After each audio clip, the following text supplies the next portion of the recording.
and ultimately validated by Oprah, whose meatier, weighty exploration of dysfunction and unhappy endings put the concept on the map, and perhaps introduced the need for wine at book club meetings so as not to lose hope completely.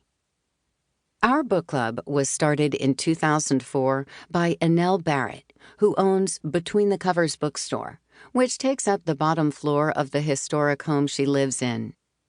It sits just OTP, which is Atlanta shorthand for outside the perimeter, aka I-285, the highway that encircles the city, kind of like the early settlers' circling of the wagons, and separates the city folk and the suburbanites. Annelle, who is a practical sort of woman, never saw a reason to give the book club a name or confine it to a single genre. She just wanted more readers in the store, and so she picked a book she thought people would like, wrote the title up on the chalkboard behind the register, and offered a 20% discount to anyone who joined the book club. Then she promised there'd be wine. The food to soak up the wine and allow members to drive home legally came later. There were 5 of us, including my friend and neighbor Mina Parker, at that first meeting in the carriage house behind the store to discuss the secret life of bees. The next month, there were 10 for the Jane Austen Book Club.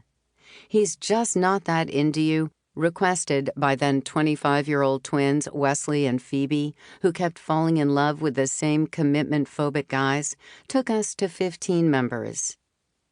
I chose this club over the one that started in our neighborhood because I love everything about Between the Covers and the carriage house behind it, and also because my neighbors liked to talk about one another more than the books.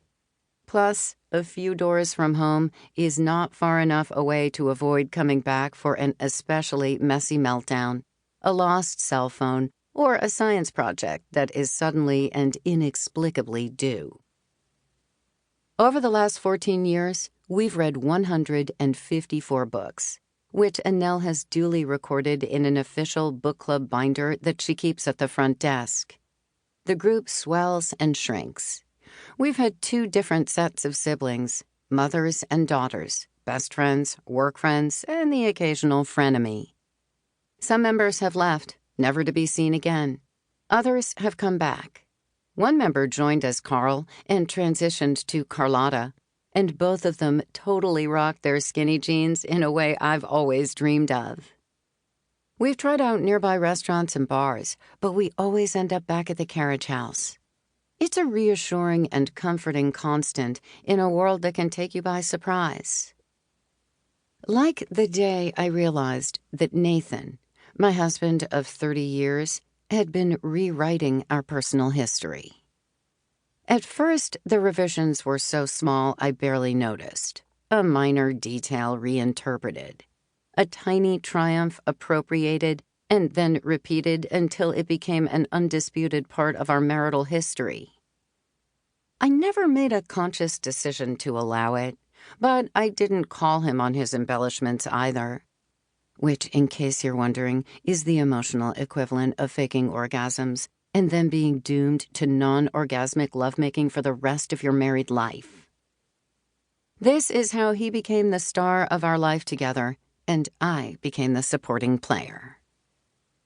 At the moment, he's packing the things I laid out for him into the suitcase I left open on the bed.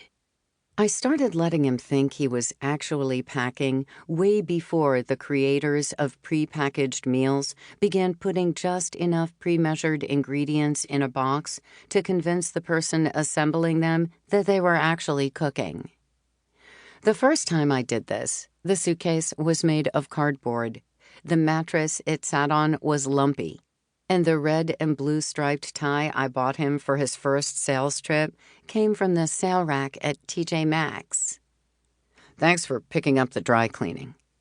Nathan stops long enough to flash me a smile.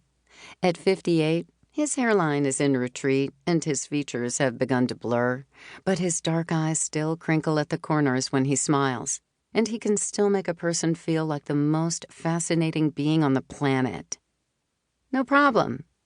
I don't bother to explain that I haven't dropped off or picked up the dry cleaning for a good 10 years now.